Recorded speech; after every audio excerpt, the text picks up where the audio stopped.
এখন যেহেতু বিশ্বে এমপক্স এর প্রাদুর্ভাব দেখা গিয়েছে, যেহেতু আমাদের হিলি একটা হচ্ছে বন্দর এলাকা, তো এখানে বাইরে থেকে লোকজন যাতায়াত করে, তো সেই কারণে আমাদের হচ্ছে ইমিগ্রেশন, আমি আজকেও গিয়েছিলাম ওখানে, আমাদের অফিসের ইনচার্জ যে আছে ওনার সাথে আমাদের কথা হলো, যেসব বাইরের থেকে যেসব লোকগুলো আসতেছে ওদের মানে এমপক্স এর কোনো লক্ষণ দেখা যায় কিনা সেগুলো উনি শনাক্ত করবে। শনাক্ত করার পর যদি ওরা শনাক্তকৃত কোনো রোগী সাসপেক্টেড হয় তখন সে তাকে আলাদা করে আমাদের হাসপাতালে পাঠিয়ে দিবে, আমরা সেই অনুযায়ী ব্যবস্থা নেব আর কি।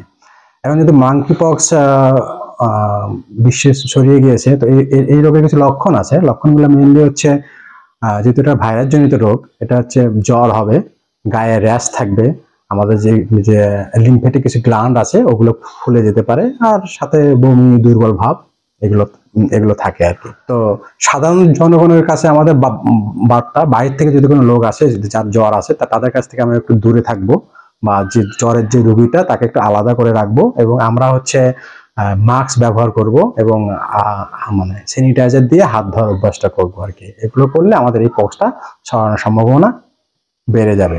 যেহেতু আমাদের বাংলাদেশে এখনো কোনো রোগী পাওয়া যায়নি, ইন্ডিয়াতেও পাওয়া যায়নি, তো যেহেতু হিলি আমাদের পোর্ট এলাকায় বেশিরভাগ মানে প্রায় 90% লোক মানে এখানকার ইন্ডিয়া থেকেই আসে আমাদেরকে, তো আমাদের যদিও মানে সম্ভাবনা খুব কম, তবে আমরা সতর্ক আছি, যে কোনো সমস্যা হলে আমরা আমাদের যতটুকু সাপোর্ট দেওয়া আমরা আমাদের চেষ্টা করি। মাংকি পক্স উপলক্ষে হিলি ইমিগ্রেশনে উপজেলা হেলথ কমপ্লেক্সের স্বাস্থ্যর চেক আপ আর কি, সেটা আমরা শুরু করে দিয়েছি।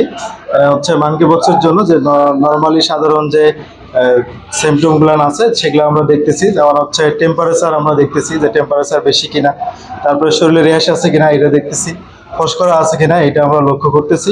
এর পাশাপাশি যেটা দেখতেছি আমাদের ল্যাম্প নোট খোলা আছে কিনা এটা লক্ষ্য করতেছি। আপাতত এখন পর্যন্ত একটাও শনাক্ত করা যায়নি বা এরকম লক্ষণ পাইনি। যদি এর পরবর্তীতে কোনো লক্ষণ বা এরকম কিছু দেখি তাহলে আমরা ঊর্ধ্বতম কর্মকর্তাকে জানাবো, এরপরে ওনারা যে সিদ্ধান্ত নেবে আমরা সেই হিসাবে কাজ করবো।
কৃষি দেওয়ার গ্যাস করে দিন।